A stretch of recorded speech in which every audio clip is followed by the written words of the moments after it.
Southern joins us now. And Richard, the news that President Donald Trump may actually start the process to pull out of NAFTA will have big implications for the Canadian economy and also next week's Bank of Canada interest rate announcement. Absolutely. It really moved the market today, Francis, and again, as you say, could affect whether or not interest rates are going up. So we heard from Bloomberg and Reuters News, and they said, according to Canadian sources, that Donald Trump will pull out of NAFTA at the end of the month. He'll give the 6-month notice to end the agreement. Trump has repeatedly threatened to walk away from NAFTA unless Canada and Mexico agree to major changes. But so far, Canada and Mexico have rejected most of the U.S. proposals for reform.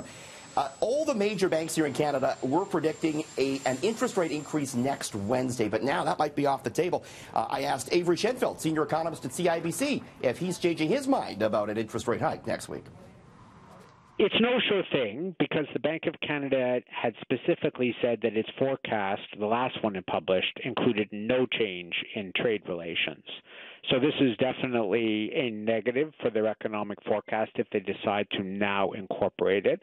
But they might equally say that the growth in employment in the last few months was an equivalent positive surprise or enough of a surprise to carry through with one rate hike. Even then, what it will change is the statement that accompanies it. They can now issue a sterner warning that they're going to be very careful about follow-up rate hikes. And end result, Francis, Canadian dollar down 0.5 cent, back below 80 cents U.S. Well, we know there were lots of protests outside some Tim Hortons locations today following a move by some of the owners there to get rid of paid breaks and scale back employee benefits in the wake of Ontario's minimum wage increase. We know paid breaks aren't actually legislated in Ontario, but obviously this must be having an effect on the company's bottom line, especially given the negative press. Yeah, you think that. So the franchises, they say that the minimum wage increase will cost them $243,000 in profit this year. Labor groups, though, Francis, they say that's not true. They say the company's wildly profitable and can absorb the minimum wage hike. So, yeah, just how big a hit will the bottom line take at Timmy's? I asked Robert Carter with the NPD Group. You know, any publicity of this kind is obviously bad news for a major restaurant operator like Tim Hortons, particularly in an industry that's so competitive. As we know, labor is always the most expensive cost. These restaurant operators are making single-digit margins at the end of the day. Francis, investors, they were worried about these protests today. We saw Tim Hortons stock down almost 2% on Bay Street. Now, we already know that Alberta has actually been increasing its minimum wage actually faster than Ontario, and all the doom and gloom predictions there have actually not come true. Yeah, so far so good. The minimum wage in Alberta is up to $13.60. It's been there since the fall. It's going up to $15 later this year, ahead of Ontario's. And Alberta, they led Canada in employment growth in December.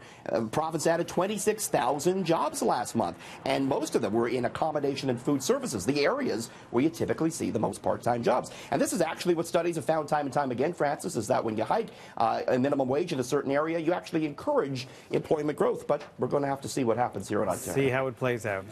Let's switch gears. And, curious how much you would actually pay for this. It's a new device that's hitting the market that will fold your clothes for you.